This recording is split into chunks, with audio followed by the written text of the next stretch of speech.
I just don't know. Sure. And we're going to talk more about the debate today, the 2024 debate against Donald Trump. We're going to talk about that, and we're going to talk about the preparation period before that debate.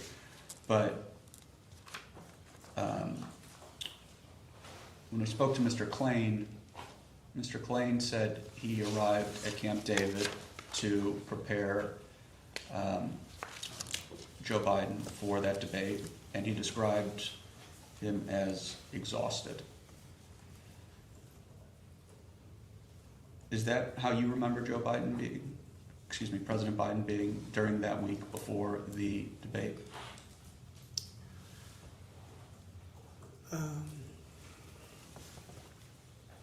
My memory is that I thought he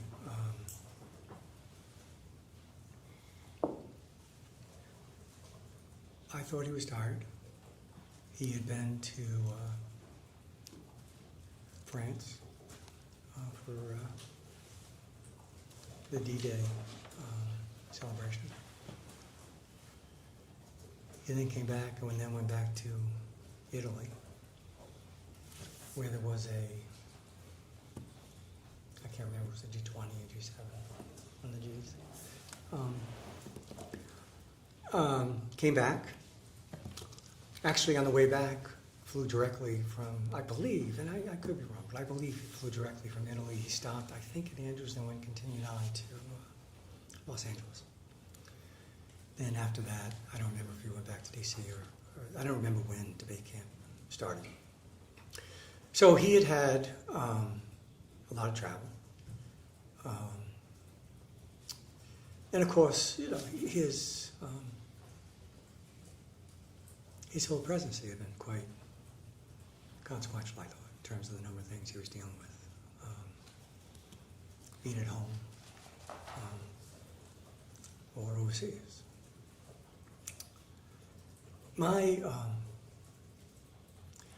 bigger concern at debate camp was that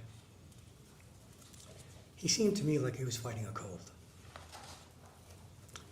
And that was proving, I thought, to be a problem because it impacted his voice, and I'm sure it made him feel not so great. So that's memory of how I thought about things when we were there. So, and again, we'll talk more about specifics about the debate, but do you think that, well, let me just say, I think that the consensus after the debate was that President Biden had not performed very well during that debate. Do you agree with me?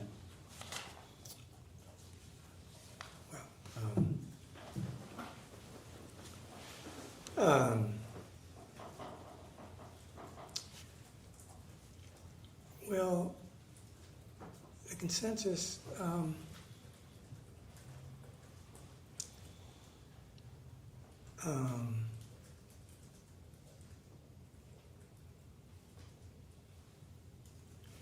what I would say is,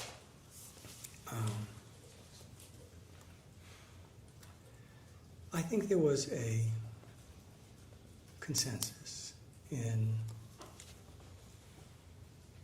the press and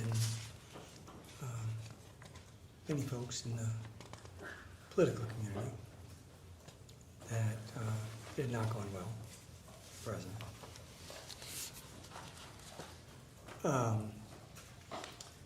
I believe the voters had a different reaction, and